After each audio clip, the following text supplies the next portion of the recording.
Good morning. Today is February 24th. It's 10:41 local time in Chicago. This flight is going to be Southwest 5238 with service to Boston.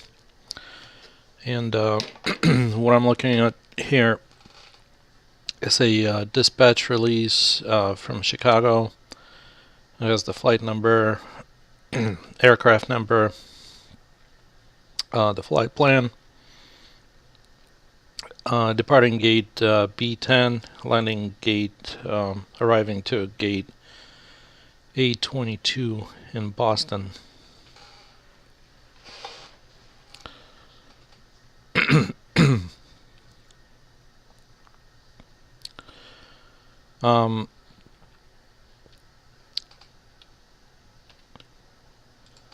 So let's pull up the PFPX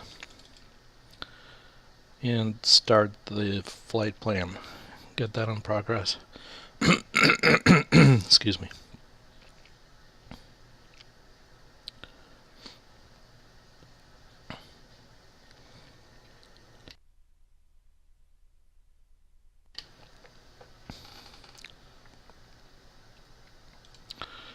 So it's going to be a new flight.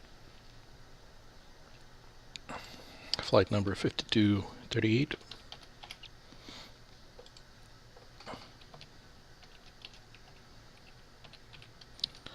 From Midway to Boston, domestic flight scheduled. Aircraft is going to be 737-700 series.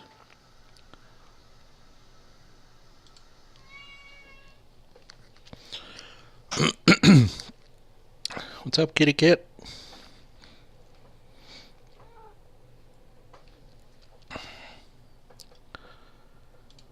Save that.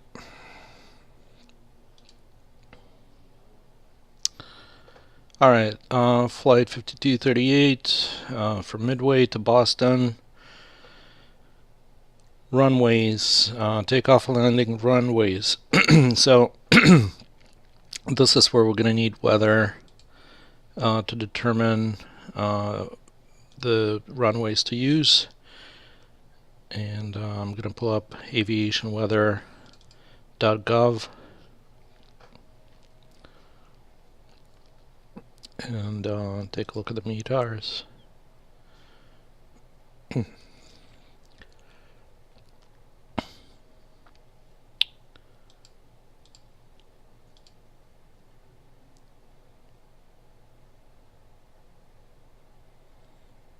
Alright, where's Chicago? Right there. There's the Midway. The winds are from northeast. So the way you read this is temperature is 38, dew point 32, visibility is 10 miles. Altimeter 3011. Ceiling is 17,000.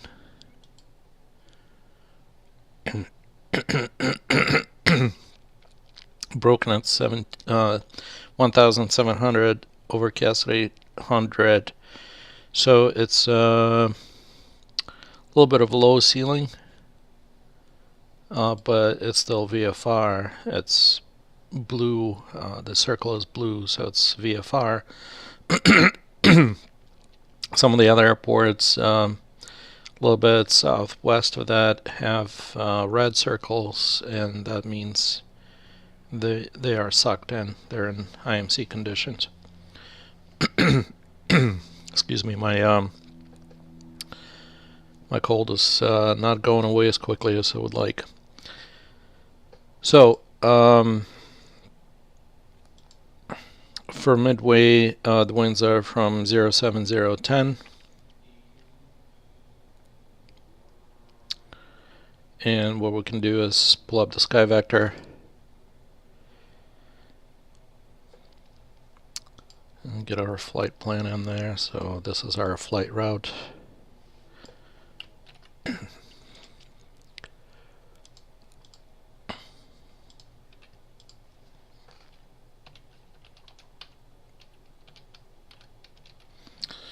I don't care about the speed or altitude, I just want to see the route here, and I'm going to click on the world high.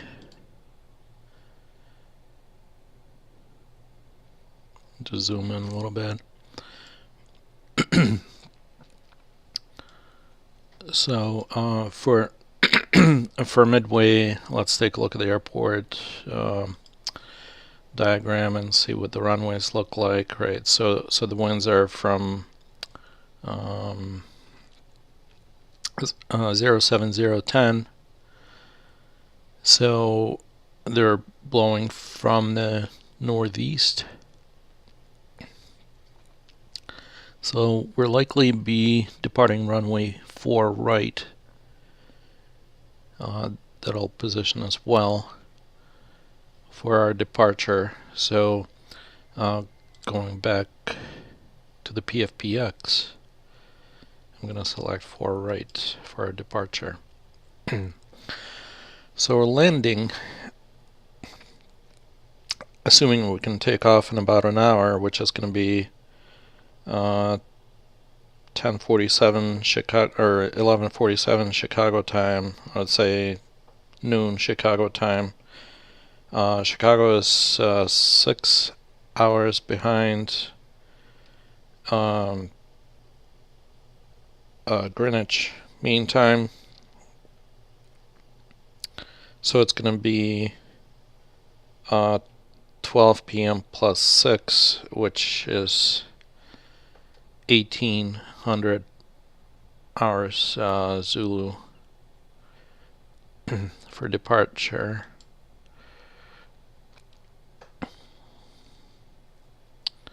So it's 1800 hours Zulu for departure, and that's 12 p.m. local time in Chicago.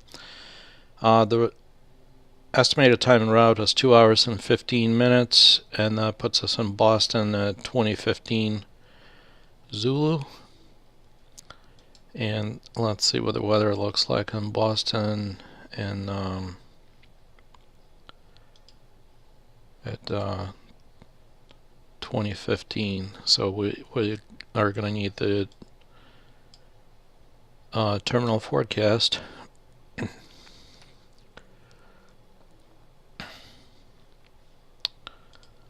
Let's pull up the TAFs.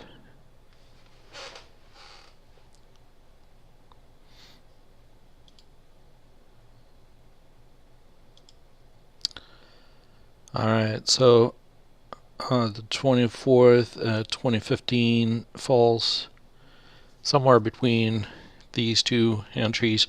So 31010, and the wind is shifting a little bit further up to the north. 34006, so between 310 and 340.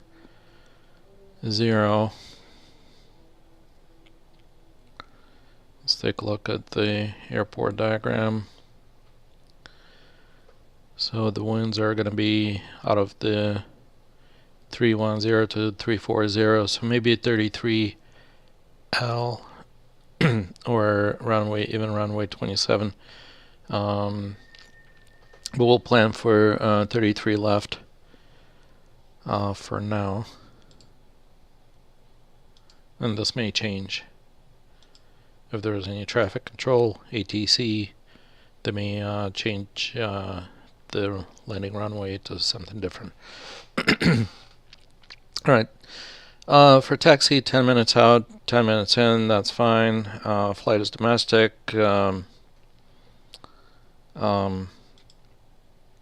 Scheduled departure time is 1800 Zulu, and landing in Boston at 2:15 Zulu. No, sorry, 2015 Zulu, 2:15 flight time. Standard configuration. All this looks good. Cruising altitude is going to be 390. Let's go back and take a look at the weather one more time. See what's going on.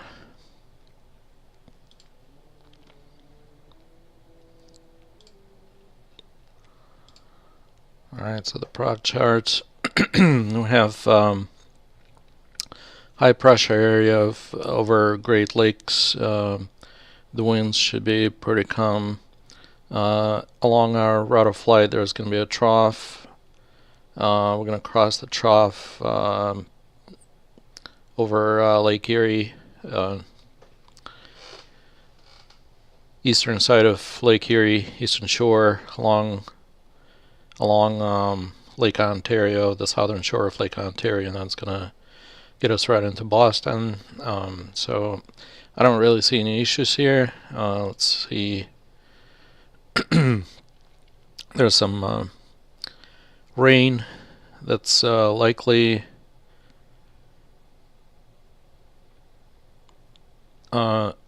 early along our flight path, and then it's going to clear up. There's a cold front that's going to be coming through Boston area, Massachusetts area.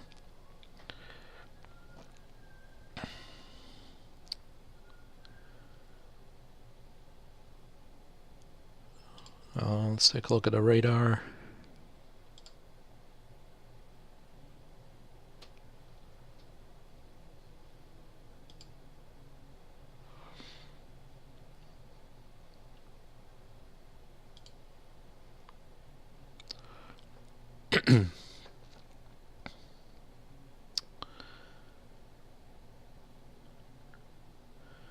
Some thunderstorms in Pennsylvania, so southern shore of Lake Erie.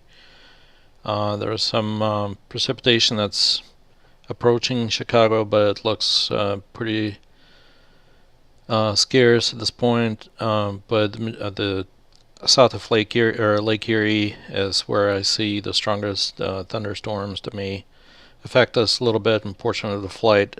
The route is going to take us right over the middle of Lake Erie and south of Lake Ontario, right into Boston, over Albany. So I don't really see major issues along the flight route.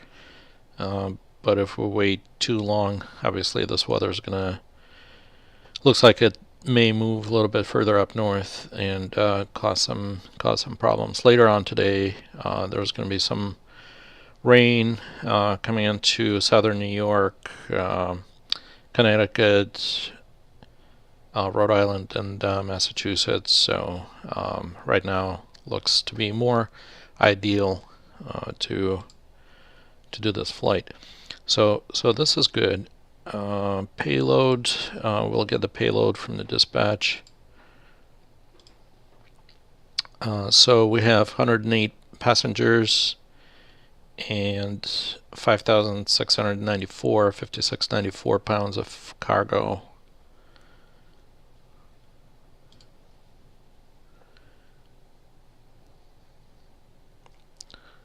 So 108 passengers and 5694 for cargo. Let me just make sure that that's correct. 108 and 5694. 108 and 5694. So that's correct. For fuel planning, we'll take about 35 minutes. Contingency fuel, and I'm going to take about 15 minutes of hold time, just in case. That should work well. Route of flight, I'm just going to paste that from the dispatch and build that route here. Let's take a look at the winds aloft. At 390, 400, it looks like we're going to have strong tailwinds, 100 mile an hour tailwinds, pretty much all the way through into Massachusetts. But you can see the route here. It takes us right over the middle of Lake Erie, south of Lake Ontario. This entry point to the arrival, which is the JFON 2 arrival is called punked, and this punked point is right over Albany. It looks like maybe Schenectady. Yeah, so it's pretty close to Albany. Okay, what else? We don't need alternates on this flight. The weather looks clear for both departure and arrival. And I'm going to compute this. Takeoff performance.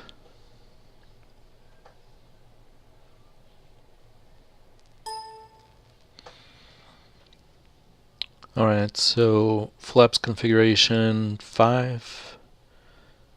Thrust configuration is going to be TO. Runway, we say 4 right. Is that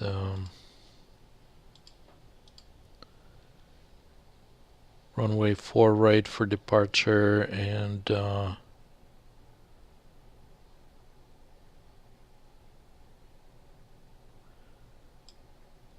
left.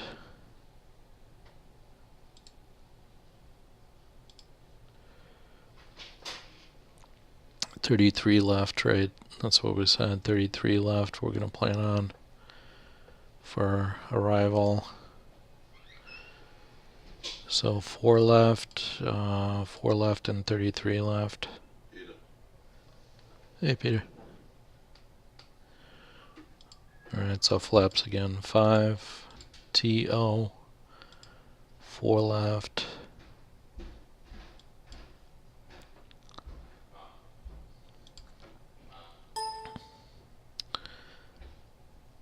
Alright, so performance limit, we have with flaps 5 we have a performance limit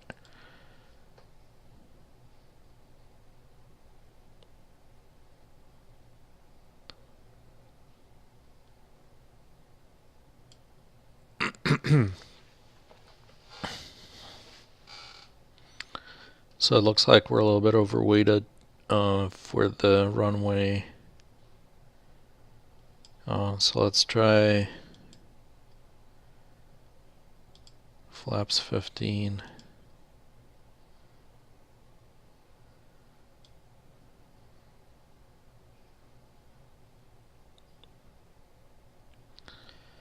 Flaps 15, full thrust. And we're still limited on the runway length, kind of not a lot of runway remaining.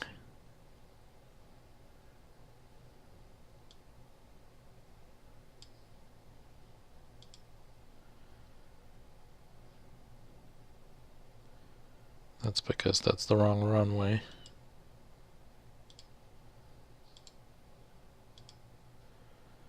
Four right is the longer runway, so yeah, so this looks better. 4 left is short, it's too short. With 4 right, we can take a plus 30 assumed temperature, and that's going to give us about 253 feet of runway. If we do full thrust without assumed temperature, that's going to give us about 700 feet of runway remaining.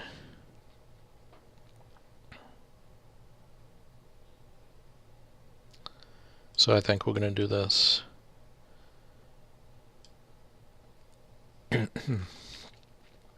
So let's go ahead, apply that.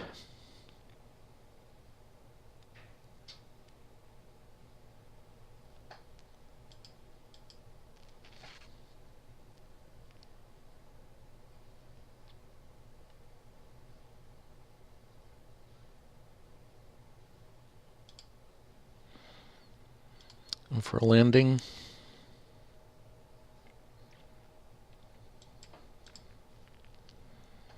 What's that? 33 left.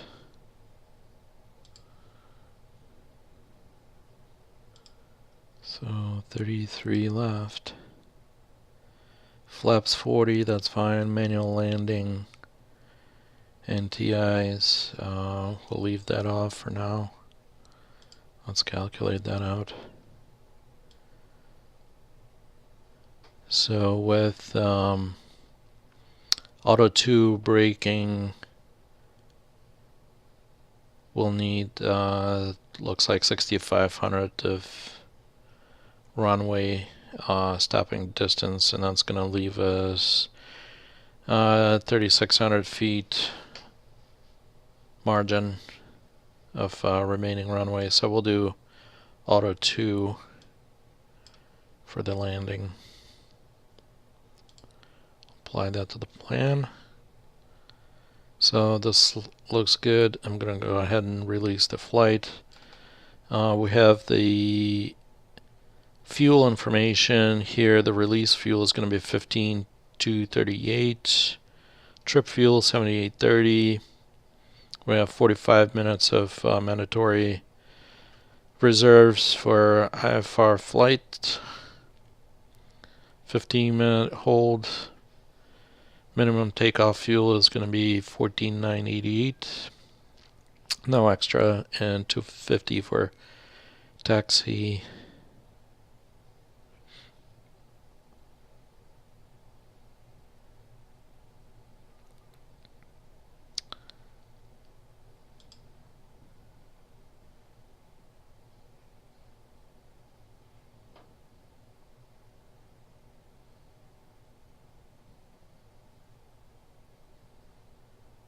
Alright, yeah, that should good.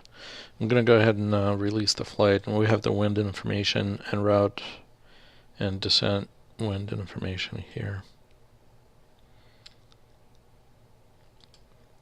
Going to release that flight, export it to the PMDG.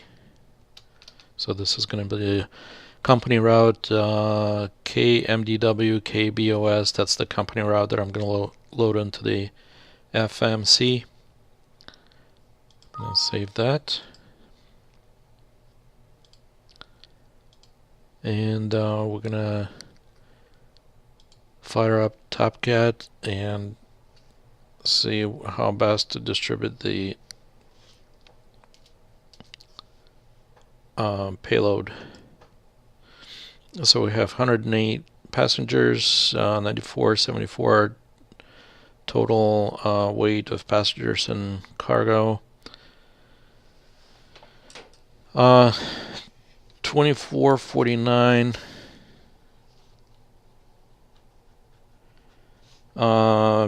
pounds of cargo in the front compartment, and 5225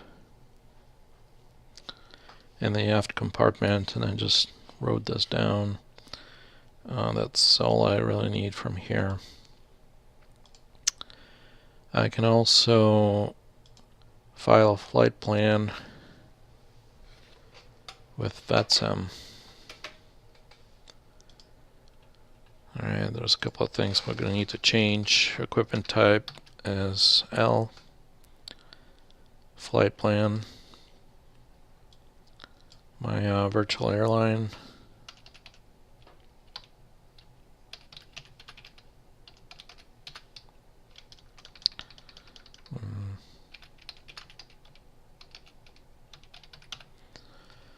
Virtual SWA.com. Fuel on board is 3 hours 10 minutes. En route time is 1 hour 35 minutes. That's my name.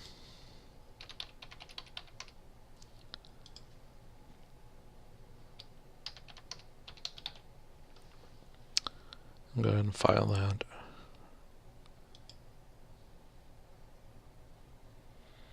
Alright, that's good.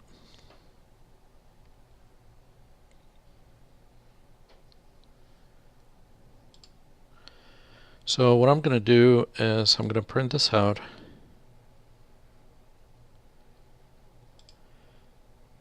but we'll see you in just a few minutes in the flight deck. All right. Well, hello again, and welcome to the flight deck. Just wanted to show you real quick what the ATC looks like. Right now there is no ATC anywhere in sight of our flight route. Pretty clear all the way through. There is the Indy Center that's open down below us, but we're not going to be in his airspace or her airspace. So our flight is going to take us over Lake Erie, south of Lake Ontario, and over into Massachusetts and Boston. There's a little bit of weather that's going to be south of us as we get over Lake Erie. We may not see anything. We may just see some clouds below us, but that should be pretty much it. So no ATC. Just drag that away to my other monitor and go ahead and start the cold and dark flow.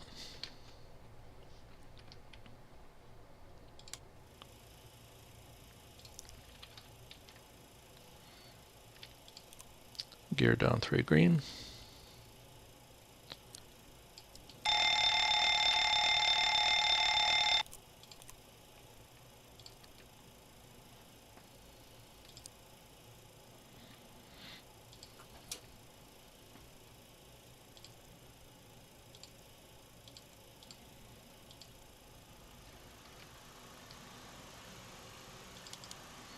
Ground power, 115 volts.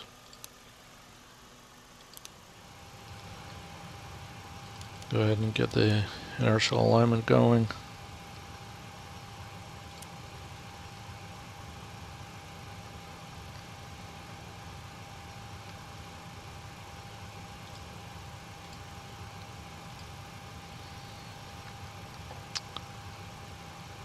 Release fuel, 15,238.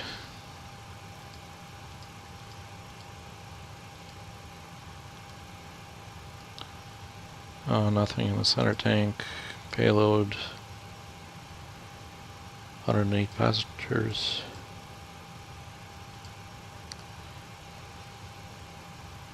$24.49 in the front. And 52.25 pounds aft.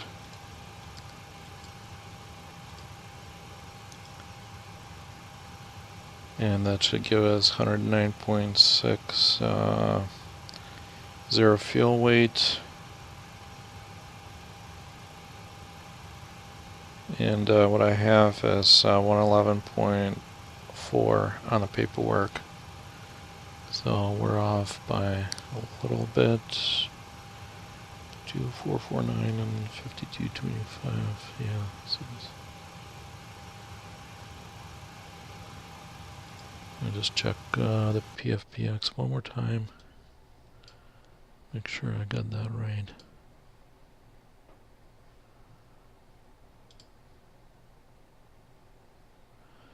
Yeah, we should have 111.4.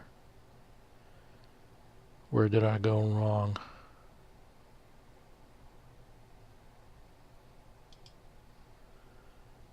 Let's see.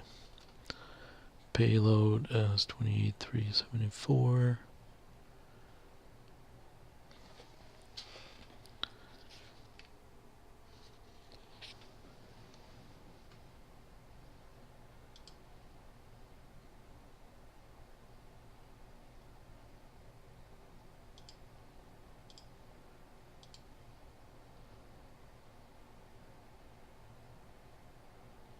Check the top cat real quick.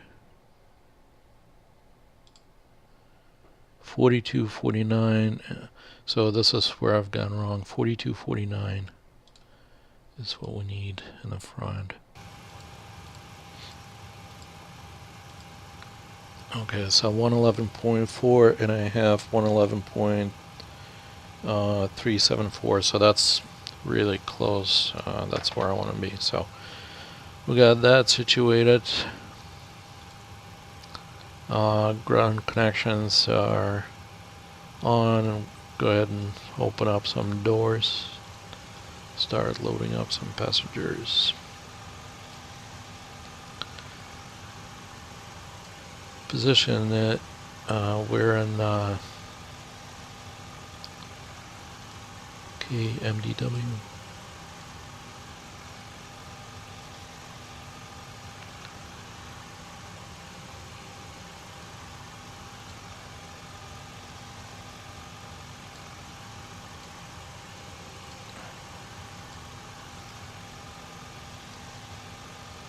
Alright, go ahead and start the alignment going. And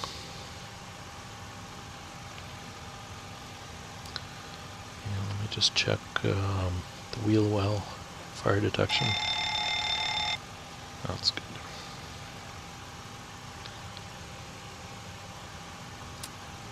Let's go ahead and turn all the lights on.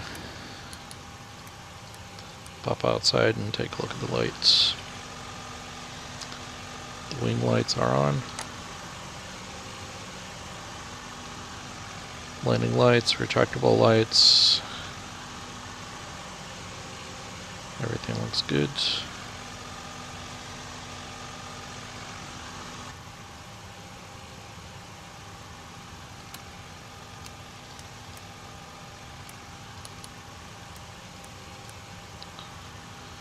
Alright, so the beast is awake. Let's go ahead and start the flight deck prep. Now we've got 4 minutes left on alignment. Reversers are off, EECs are on, 1,600 pounds of oxygen on board, 3 green on the landing gear. Overspeed clackers are good, and PSEU lights are off. Crew oxygen flow as normal. Lights check.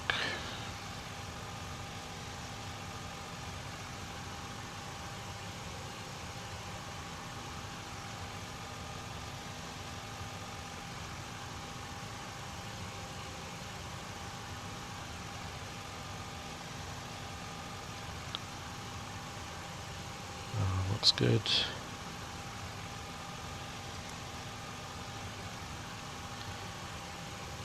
And we'll do the waterfall down the upper overhead panel. Navigation switches are normal. Displays auto normal. Fuel pumps are off. Electrical system diagnostics. Get that going. Fasten seatbelt signs are on. Windows heat.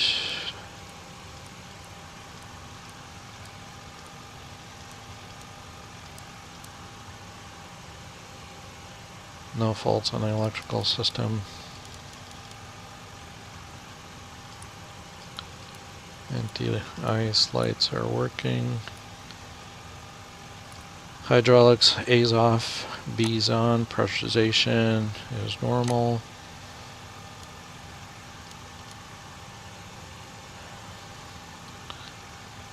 Packs and bleeds are in good state. Cruise altitude 39,000 feet. Landing altitude. I just checked the Boston diagram. Looks like 16 feet of elevation.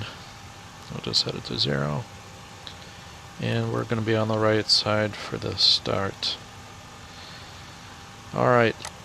Let's get the ATIS. I'm just going to look it up on the VATS by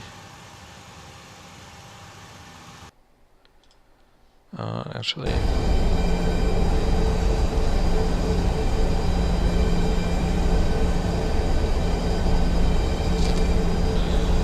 I'm going to look it up on the Sky Vector. So, in Chicago, today is the 24th, 1653 Zulu. The winds are 070 at 10 knots.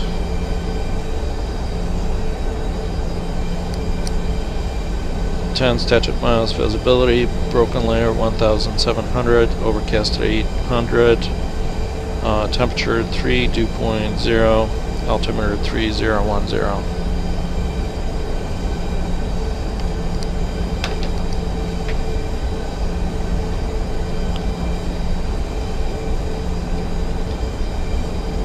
Alright, there's, let's see, let's go ahead and set the ATC frequency to the Unicom 122.8.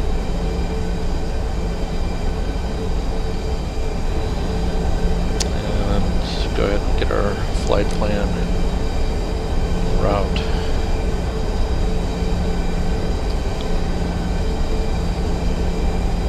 Company route is KMDW, KBOS.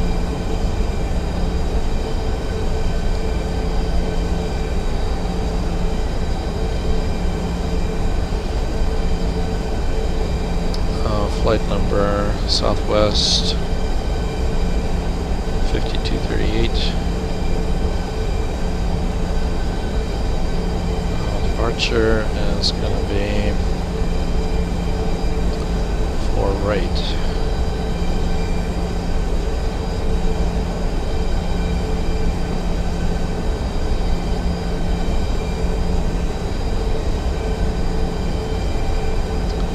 Usually like the midway 3 departure. I'm just going to leave that this way for now. Arrival. For arrival, we're going to plan on 33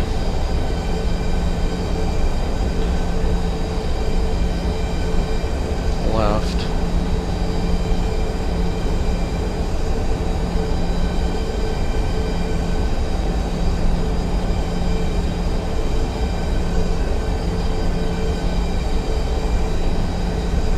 Take 33 left,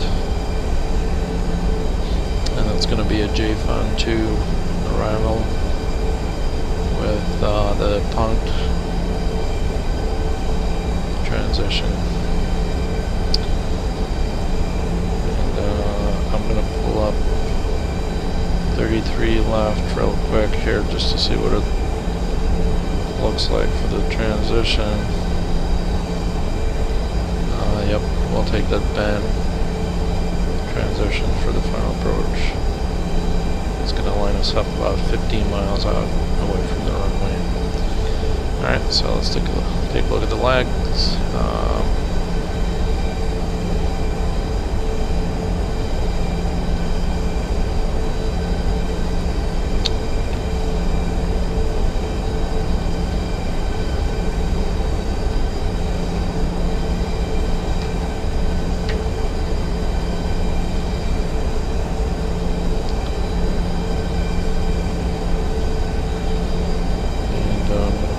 JFUN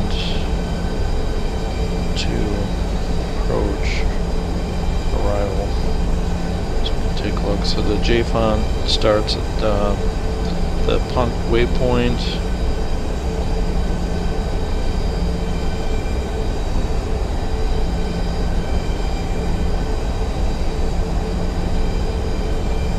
So right here, the next altitude restriction is going to be the Monster flight level 240 or above. Seats 280 knots, flight level 210 or above. Double 17,000 feet or above. Bases 14,000 feet or above, and then we're going to be over JFUN, which is on a different page.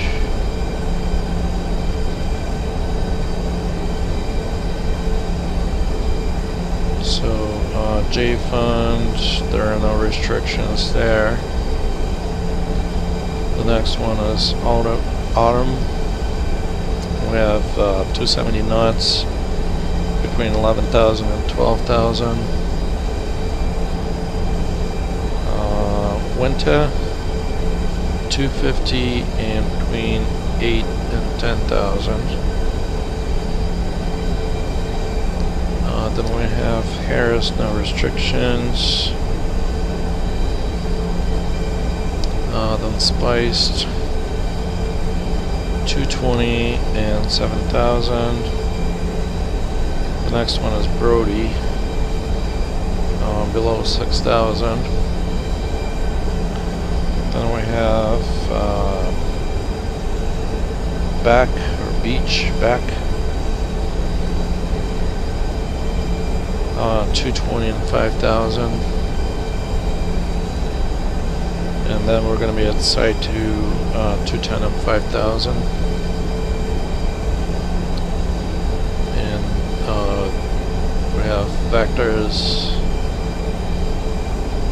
after that, and onto Ben, and that should line us up for the final approach. Alright, so I like what I'm seeing here. I'm going to activate and execute.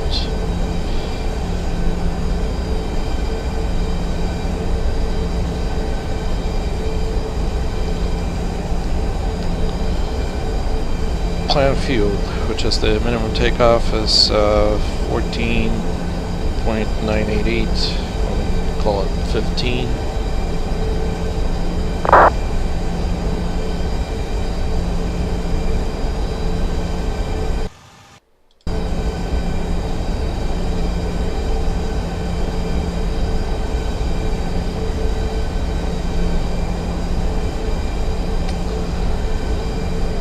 Zero fuel weight is 111.4.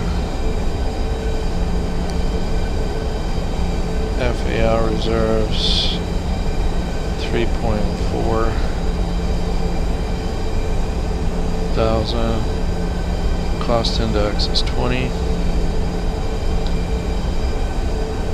Cruising altitude is flight level 390. Cruise wind.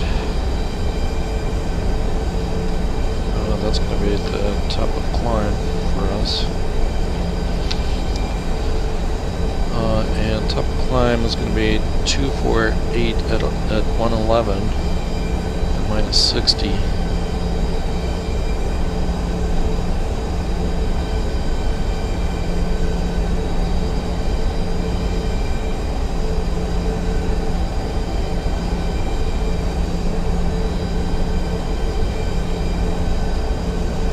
Gives us minus 3 degree deviation.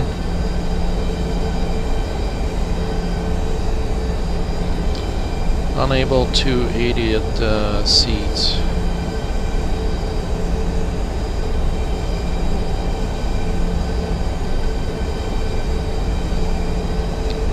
Alright, let's finish up the engine performance first and we'll come back to those.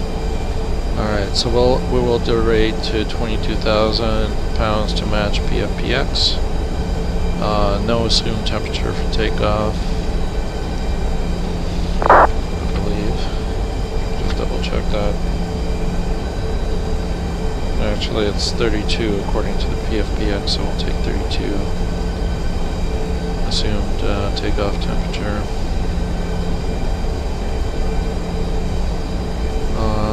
Flaps 5.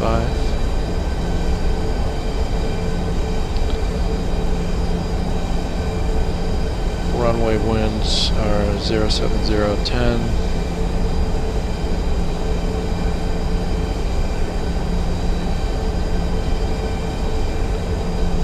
And that gives us trim of 5.11.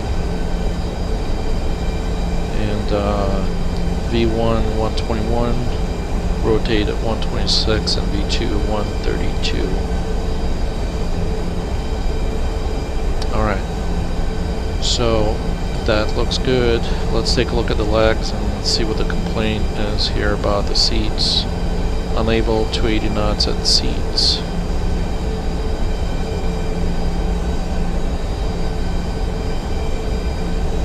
Alright, so it's calling for 280 at seats, and that's part of the arrival, part of the star. But the airplane is slowing down from 0.7 Mach or 0.8 Mach to 261 at Stoli and 261 at Munster, and then it wants to accelerate to 280. So what I'm going to do is I'm going to do 280 at Stoli and 280 at Munster, and see if that takes care of this problem. All right, so we'll be consistent from 0.8 Mach down to 280, so it's not going to have like a dip in the airspeed, and then pick up the airspeed just to meet this restriction. So we'll do a consistent 280 all the way down. So 280.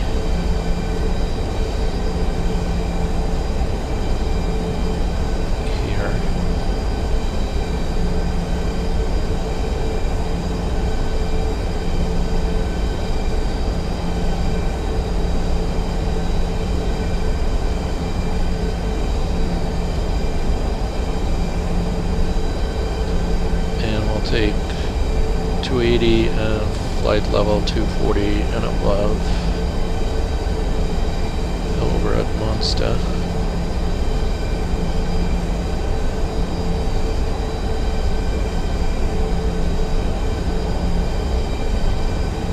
We'll execute that and see if that takes care of the issue.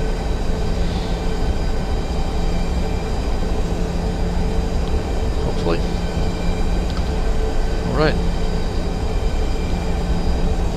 The FMC is all set. I'm going to go ahead and set up runway 4 right. ILS for departure.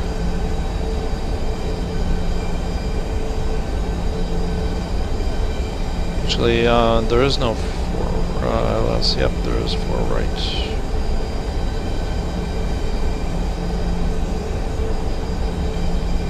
Of Chicago.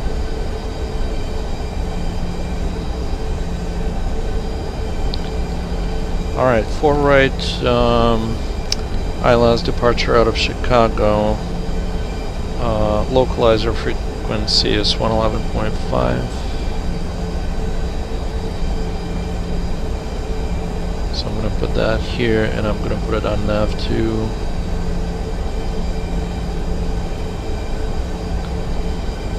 For standby on nav1, we're going to put the Chicago Heights VOR 114.2.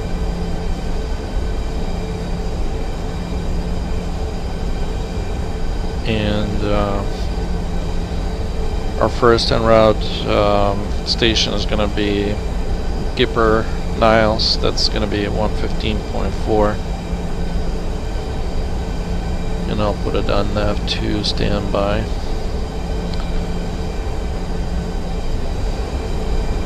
Alright, that's good. Minimums for 4R is 869. So I'm going to crank that up to 869 in case we need to come back and land.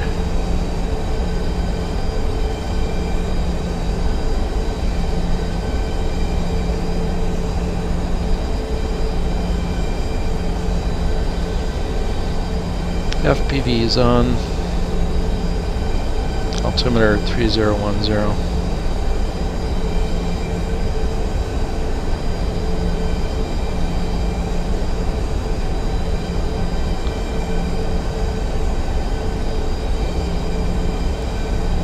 VOR is on. Course 4 right, that's 047.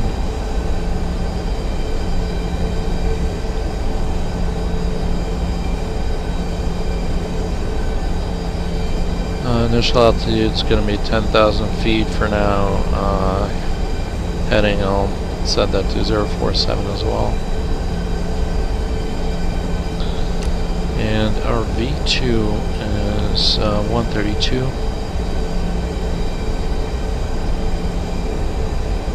Flight director on. My side first. Alright, that's good there. Autopilot or auto throttle FMC lights are good. PFD and D displays are good. Zulu time is 1740.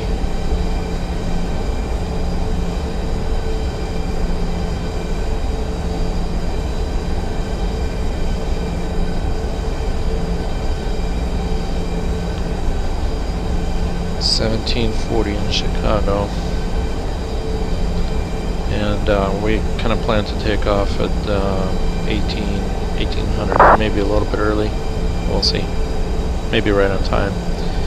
Alright, we don't need any lights right now. PFD is set 132 on the speed, 10,000, 30.10 and 869.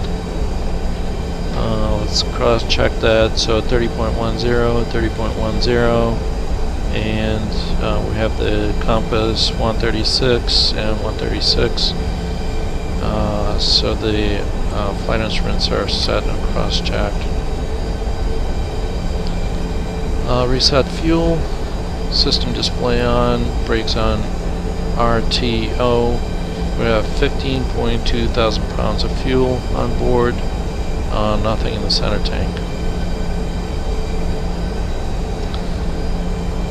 Alright, trim 5.11, so let's go ahead and get that set. Takeoff warning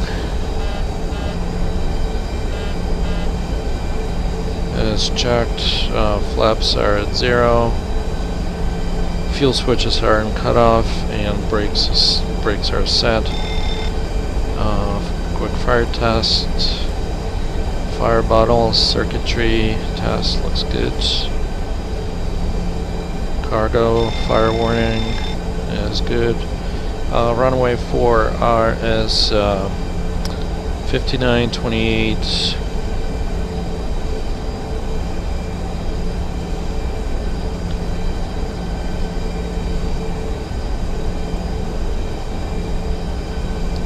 (5,928 feet long), and the elevation is 619.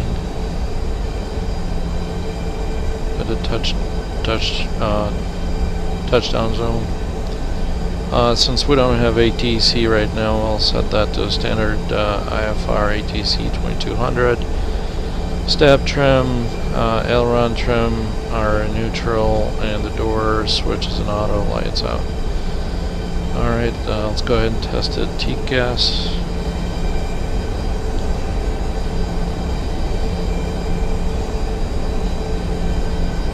Displays look normal. TCAS test passed.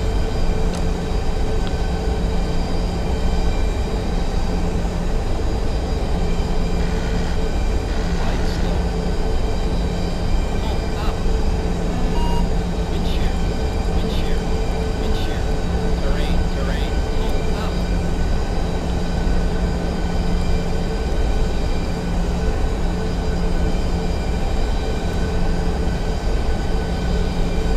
Alright, so I just started the APU.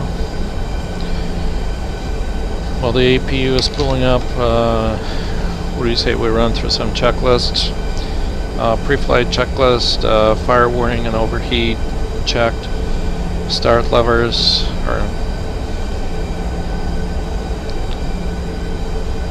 cut off. Step trim, cutout switches are normal and guarded. Lights test is checked. Before push check, 0 fuel weight is set to 111.4, and it's 111.4 in the paperwork. N1s 87.0 and 87.0. Derate to T01 and assume temperature of 32 degrees. That's set. V speeds. V1 is 121, rotate at 126, and V2 132. And the speeds are set on the PFD. Trim 5.11, and it's in the green, about 5.11. Minimum cleanup altitude is going to be 1,500 feet. Flight deck door is closed. Switch is auto. Lights out. Oxygen masks are normal. Crew oxygen is 1600 psi. Passenger oxygen is normal. Cap no lights. EECs are on. Navigational transfer switches are in normal. Display switches are auto, normal. Fuel. We have 15.2 thousand pounds on board. Nothing in the center tank. Center pumps are off.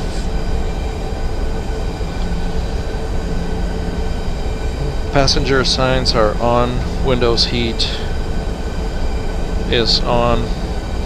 Hydraulic pumps, A's on. Sorry, A's off, B's on. Pressurization set for 39,000 feet cruise altitude and 0. Flight instruments are set and cross-checked. Auto brake is RTO. Takeoff warning horn checked. Parking brake is set. Aileron and rudder trim are neutral and centered.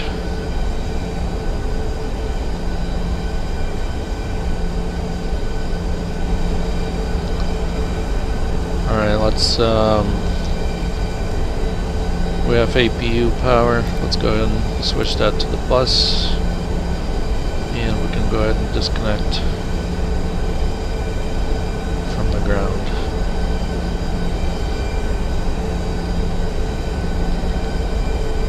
Also close the doors.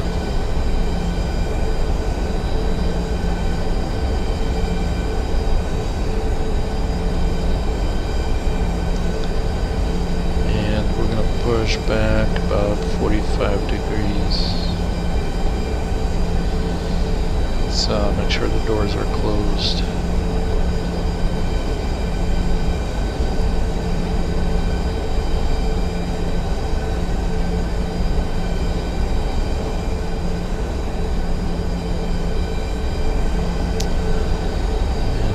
We're ready for pushback.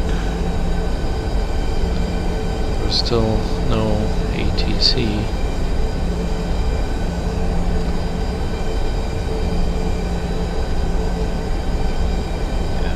Ground cockpit. Hi, Captain. We're all set to go up here. We've been cleared to push and start at your discretion.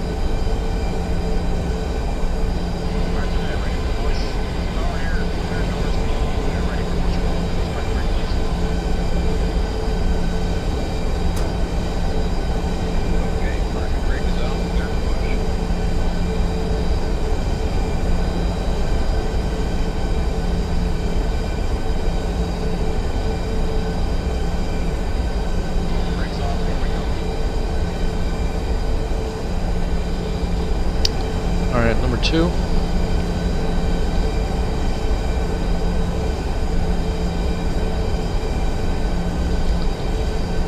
Start valves open and to rotation.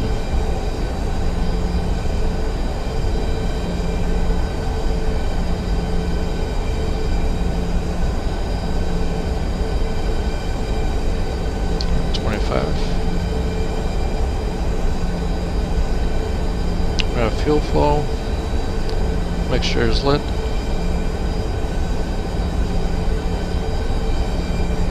Oil pressure light is out.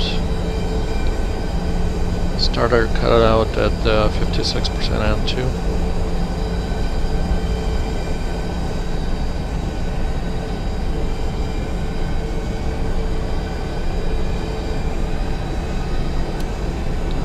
starter.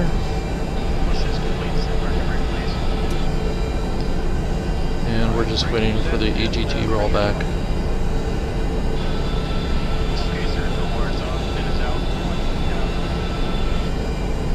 Alright guys, thanks. You're clear to disconnect. We will be watching for the pin and release your guys. Alright, number 2 is stable. And we'll see you guys next time. Number 1.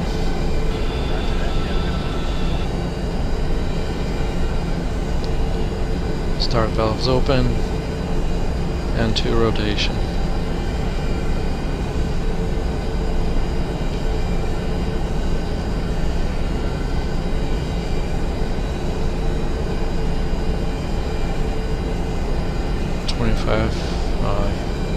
Comes the fuel. We have fuel flow. Mixture is lit. Rev N1 rotation. Oil pressure lights out. And waiting for 56% N2 for starter cutout.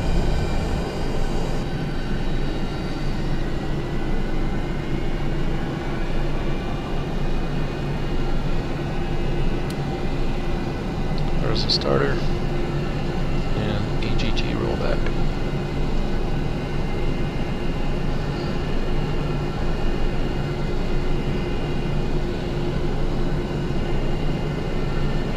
Alright, very nice. Both engines are stable. Generator 1 and 2, inverter look good.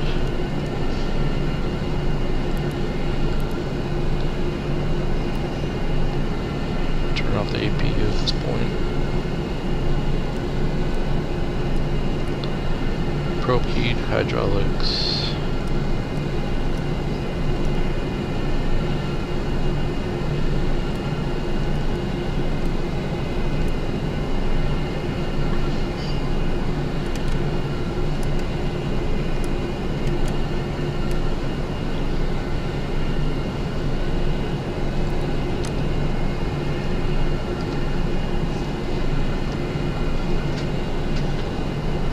Control services, travels, good.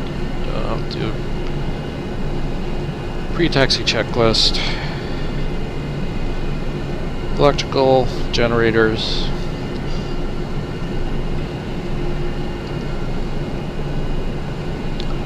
Have 47, 115, 400 on Gen 1.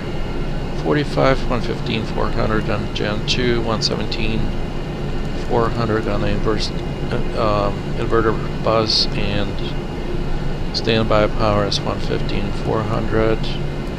DC power is normal. Probe heat's on. NTIS is not required right now.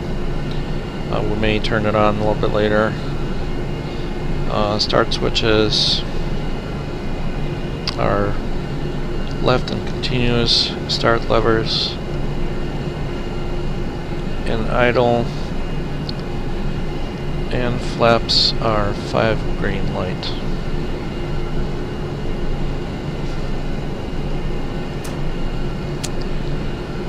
Alright, so let me just go ahead and make an announcement on VATSIM.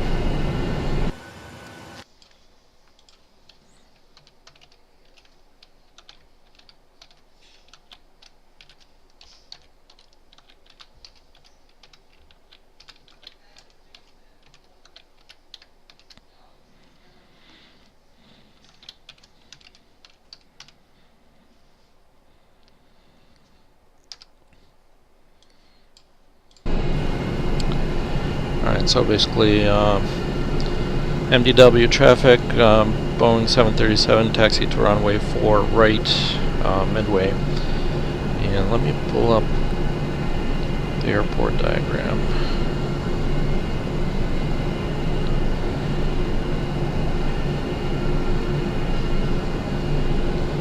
Alright, so 4 right looks like we're going to go all the way down Yankee to Yankee 1.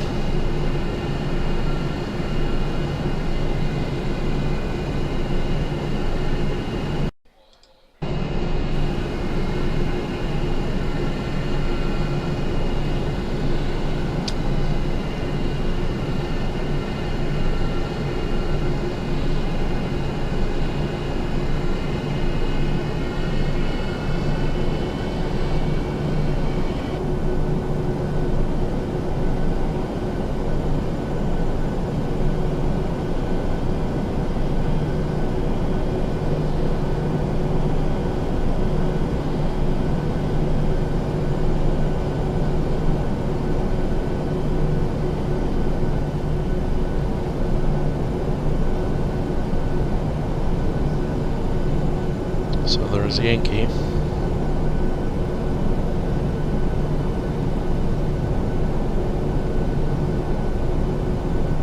And we're just going to follow that yellow line all the way down.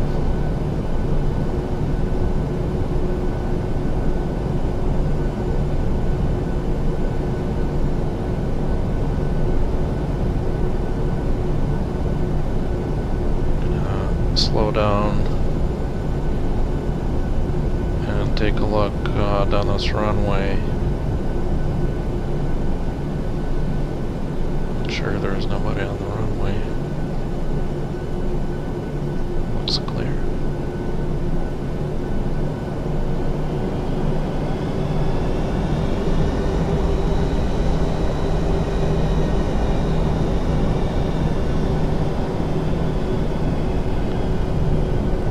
Like about 3 runways we need to cross here.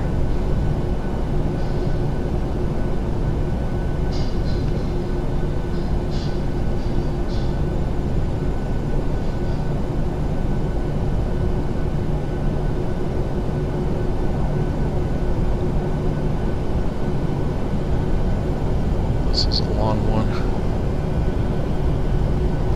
Maybe potentially some traffic on there. Looks clear.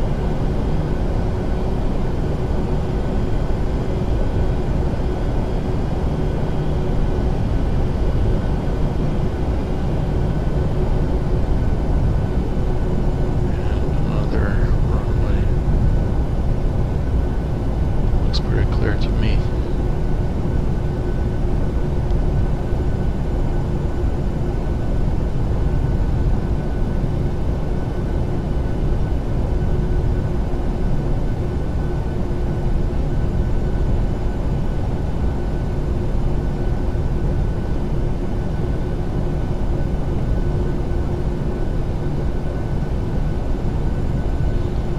I tried to shoot this video last night and I had some issues with the aircraft. I have the failures set to random time-based failures, so I had some closhing on the hydraulic system overheat, and I couldn't take off. There was ATC online actually, and the guy was asking me if when I was going to be ready. I'm just sitting here reading the QRH manual to see what the problem is and see how to take care of it. So there's a function here in PMDG that allows to clear some of these alarms, but in real life, of course, you would not have that option. And then I had some door switches that weren't, the proximity switches that weren't made. There was an alarm on the overwing exit, emergency exit doors that was active, and so it took me a while to figure that out. I didn't make it very far out, and then when I took off, the simulator crashed.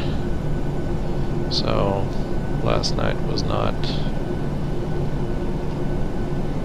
an ideal situation. Alright, transponder on altitude. Let the flight attendants know we're leaving. Landing lights on.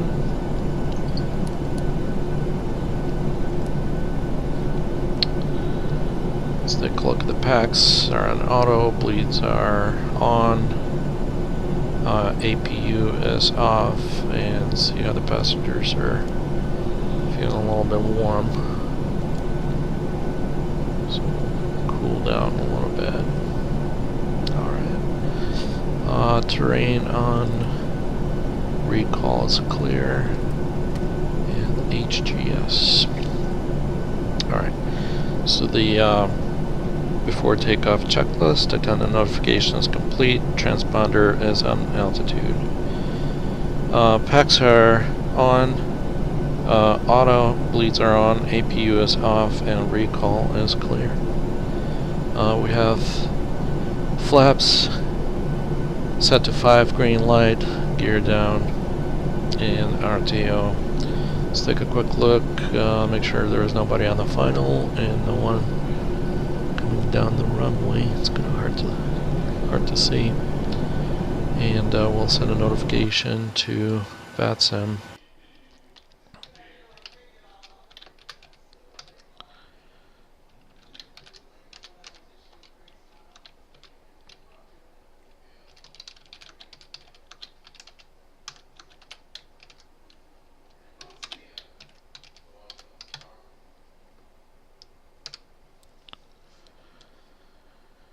Alright, back on board. Let's go ahead and get the show on the road.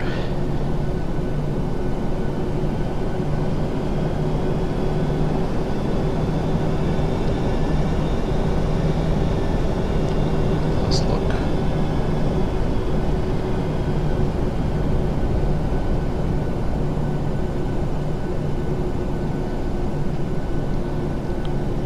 I'm going to take as much of this runway as I can.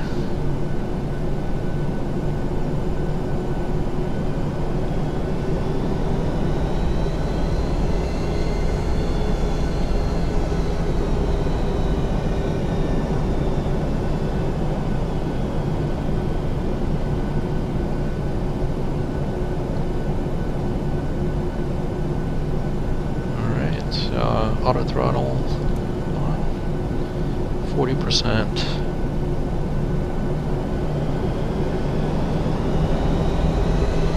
Alright, good to go. Toga.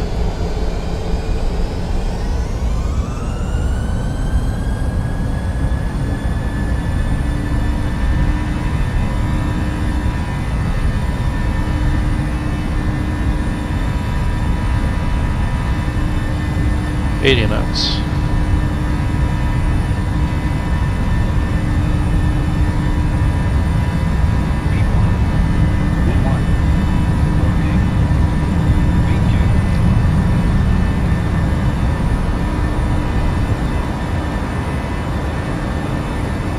Gear up.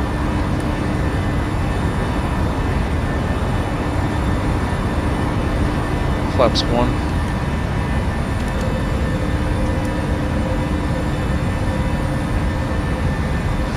Feet.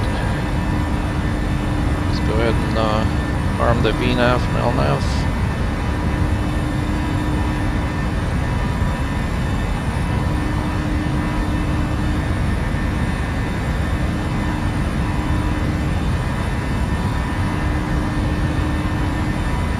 Just flying it manually right now. I'm going to take it up to about 5,000 feet, and after that we're going to click on the command mode.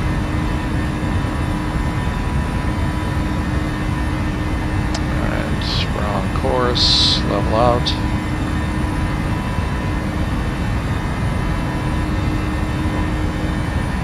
Chicago.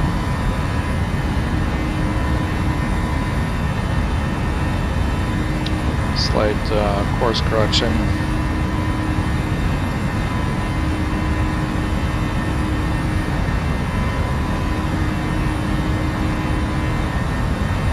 Nose down a little bit to accelerate. There's a western shore of the lake.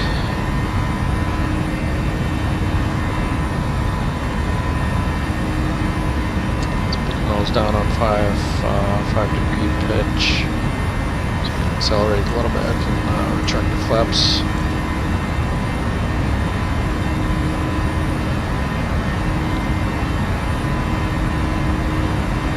Alright, and flaps up.